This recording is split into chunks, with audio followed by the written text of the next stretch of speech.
खुदावंद यीशु मसीह के पाक नाम में आप सबको सलाम। मेरा नाम पास्टर अरशद मसीह है और खुदा के कलाम मुकद्दस में से हम मुकद्दस पौलुस रसूल का खत कुलुस्से की कलीसिया के नाम उसका 3 बाब 23वीं से 24वीं आयत का खुदा के कलाम मुकद्दस से मुतालिया करेंगे।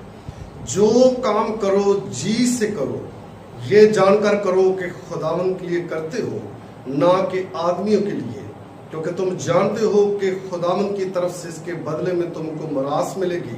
तुम खुदावंद मसीह की खिदमत करते हो। खुदा के कलाम के पढ़े और सुने जाने पर खुदावंद की बरकत हो, आमीन। आज हम खुदा के कलाम मुकद्दस में से सीखेंगे कि हकीकी खिदमत क्या है। बहुत सारे लोग जो है जमीन पर मुख्तलिफ किस्म की मिनिस्ट्रियों को खड़ा कर रहे हैं और अपने आप को इंटरनेशनल मिनिस्ट्री का हिस्सा समझते हैं। लेकिन अगर हम खुदा के कलाम पर गौर करें तो मिनिस्ट्री किसे कहते हैं, खिदमत क्या चीज है, वो बाइबल मुकद्दस में हमें बहुत ही उनकी सोच से बालातर नजर आती है।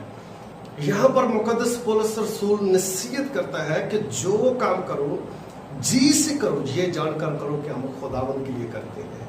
और तुम मसीह की खिदमत करते हो तो जो हकीकी खिदमत है उस खिदमत के बाइबल मुकद्दस में अगर हम गौर करें तो 2 पहलू में मिलते हैं। रूहानी पहलू मिलता है और जिस्मानी पहलू मिलता है। आइए हम मसीह की जो खिदमत है जमीन पर उस पर गौर करेंगे। खुदावंद यीशु मसीह जो बाप की तरफ से एक मिनिस्ट्री, एक मिशन लेकर आया, वो यही था कि वो इंसानों की जिंदगियों का, रूहानी जिंदगियों का तहफ़्फ़ुज़ करे और दूसरा इंसानों की जिस्मानी जिंदगी का तहफ़्फ़ुज़ करे। अगर हम खुदा के कलाम मुकद्दस में से यीशु मसीह की खिदमत पर गौर करें तो उसकी खिदमत का अव्वल पहलू ये था कि वो इंसान की निजात के लिए, रूहानी जिंदगी के लिए काम करे और उसने इंसान की निजात के लिए अपने आप को फिदिये में दे दिया और यही उसके आने का मकसद था। अगर हम मरकस की अंजीली बयान पर गौर करें तो उसके 10वें बाब की 45वीं आयत में लिखा है कि इब्ने आदम इसलिए नहीं आया कि खिदमत ले, बल्कि इसलिए आया कि अपनी जान बतेरों के फिदिये में दे दे। मुकद्दस पौलुस रसूल इसके बारे में फरमाते हैं तीतुस के खत के 2 बाब की 14वीं आयत में, उसने अपने आप को हमारे वास्ते दे दिया ताकि फिदिया होकर हर तरह की बेदीनी से छुड़ा ले। इब्रानियों के खत के नामे बाब की 12वीं आयत में लिखा है, और वो बकरों और बछड़ों का खून लेकर नहीं बल्कि अपना ही खून लेकर पाक मकान में एक ही बार दाखिल हुआ और अब्दी खलासी कराई। यीशु मसीह की अवलीन मिनिस्ट्री में जो पहला काम था वो इंसान की रूहानी जिंदगी का तहफ़्फ़ुज़ था और उसने अपने आप को इस तौर से पेश किया और अपनी जान का नजराना और अपने खून का फिदिया दिया ताकि इंसान की जो खलासी है, अब्दी खलासी है, अब्दी नजात है, उसके लिए वो काम कर सके। और उसने बाप के इस अजीम मिशन को सलीब के ऊपर पूरा किया। अगर हम खुदा के कलाम में गौर करें तो खुदा के कलाम में करंथियों के खत के 15वें बाब में लिखा है, पहला करंथियों 15वां बाब, उसमें लिखा है कि यीशु मसीह किताब मुकद्दस के मुताबिक हमारे गुनाहों के लिए मुआ और दफन हुआ और किताब मुकद्दस के मुताबिक मुर्दों में से जी उठा।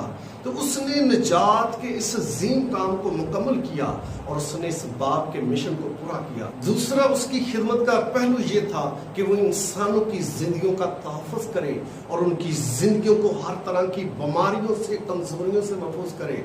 तो मत्ती की रसूल ने बहुत ही खूबसूरत जवाब जो है दिया है। मत्ती रसूल लिखता है अंजीली बयान में 15वें बाब की 29वीं आयत में लिखा, फिर यीशु वहां से चलकर गलील की झील के नजदीक आया और पहाड़ पर चढ़कर वहीं बैठ गया और एक बड़ी भीड़ लंगड़ों, अंधों, गूंगों, टुंडों और बहुत से और बीमारों को अपने साथ लेकर उसके पास आई और उनको उसके पांव में डाल दिया और उसने उन्हें अच्छा कर दिया। ये है मेरे खुदावंद यीशु मसीह की मिनिस्ट्री के दूसरे पहलू की बात कि वो इंसानों की जिस्मानी तौर पर अभी तहफ़्फ़ुज़ करता है। हकीकी मिनिस्ट्री के 2 पहलू है कि इंसान की रूहानी जिंदगी का तहफ़्फ़ुज़ किया जाए, उसकी निजात के लिए काम किया जाए, और दूसरा उसका पहलू है कि इंसान की जिस्मानी जिंदगी को तहफ़्फ़ुज़ किया जाए, दिया जाए और उसे महफूज किया जाए। یسوع مسیح نے اپنے باپ کے اس عظیم مشن کو زمین پر پورا کیا.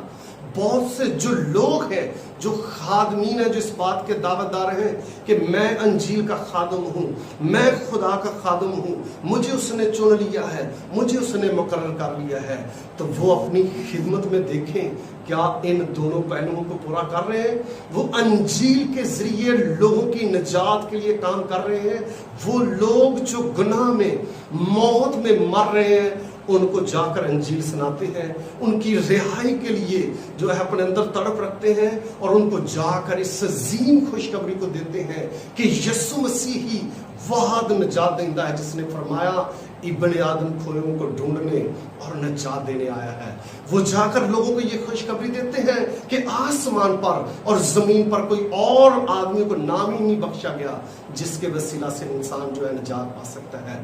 تو یہ اولین کام ہے خادم، جا کر لوگوں کو، وہ لوگ جو موت اور گناہ میں مر رہے ہیں، ان کو جا کر انجیل سنائیں تاکہ وہ اپنے گناہ سے ابدی خلاصی یسوع مسیح کے وسیلہ سے پا سکیں.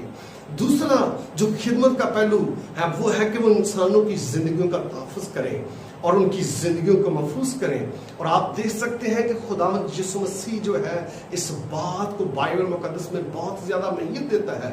کلام میں لکھا ہے کہ جب وہ اپنے جلال میں اپنے فرشتوں کے ساتھ آئے گا تو وہ لوگ جو اس کے دائنی طرف کھڑے ہوں گے ان کو کہے گا کہ میں بھوکا تھا تم نے مجھے روٹی کھلائی، میں پیاسا تھا تم نے مجھے پانی پلایا، میں بیمار تھا تم نے میری خبر لی، میں قید میں کیا تھا تم میرے پاس آئے. تو یہ باتیں جب ان سے کہے گا تو وہ کہیں گے کب خداوند؟ تو خداوند کہے گا جب ان چھوٹوں میں سے ایک کے ساتھ کیا تو وہ میرے ساتھ ہی کیا. بہت سارے لوگ جا کر انجیل تو لوگوں کو سنا رہے ہیں، لیکن وہ لوگ جو جسمانی طور پر اس وقت بری طرح جو ہے پامال ہو رہے ہیں اور ان کو جسمانی تحفظ کی ضرورت ہے. نجات کے ساتھ ساتھ منسٹری کے دوسرے پہلو پر بھی غور کریں. بنی نوع انسان سے پیار کرنا خدا کی فطرت ہے اور خدا نے بلا تفریق انسانوں سے پیار کیا ہے. کلام میں لکھا ہے، ہم یوحنا کی انجیل میں پڑھتے ہیں تیسرے باب کی 16ویں آیت میں، خدا نے دنیا سے محبت رکھی. خدا دنیا سے محبت کرتا ہے، وہ بلا امتیاز محبت کرتا ہے. اس کی محبت جو ہے غیر مشروط محبت ہے، اور وہ ہر روز انسانوں کو جو ہے وہ رزق فراہم کرتا ہے، سورج کی روشنی فراہم کرتا ہے، زندگیوں کو محفوظ کرتا ہے. تو خادم جو خدا کے خادم ہے، انجیل کے خادم ہے، وہ بلا امتیاز زمین پر بنی نوع انسان سے پیار کریں، بنی نوع انسان کی زندگیوں کے تحفظ کے لیے کھڑے ہوں. خدا کی اس منسٹری کے، اس خدمت کے دو پہلو ہیں کہ انسان کی جسمانی طور پر تحفظ کیا جائے، انسان کی روحانی زندگی کا تحفظ کیا جائے. اگر ہم اس خدمت کو سر انجام دے رہے ہیں تو یاد رکھیں ہم خدا کی حقیقی خدمت کرنے والے ہیں. ہم خدا کا کام حقیقت میں کر رہے ہیں. یہ میرے خدا کا ویژن ہے جو اس نے اپنے بیٹے کو دیا اور پھر اس نے ہمارے سپرد کیا کہ ہم بھی زمین پر جا کر اس کام کو کریں. آئیے اپنی زندگیوں پر غور کریں، کیا ہم ان خدمت کے دونوں پہلوؤں کو کر رہے ہیں؟ تو آپ یقیناً خدا کی خدمت کر رہے ہیں. خداوند آج کے کلام سے آپ سب کو برکت دے.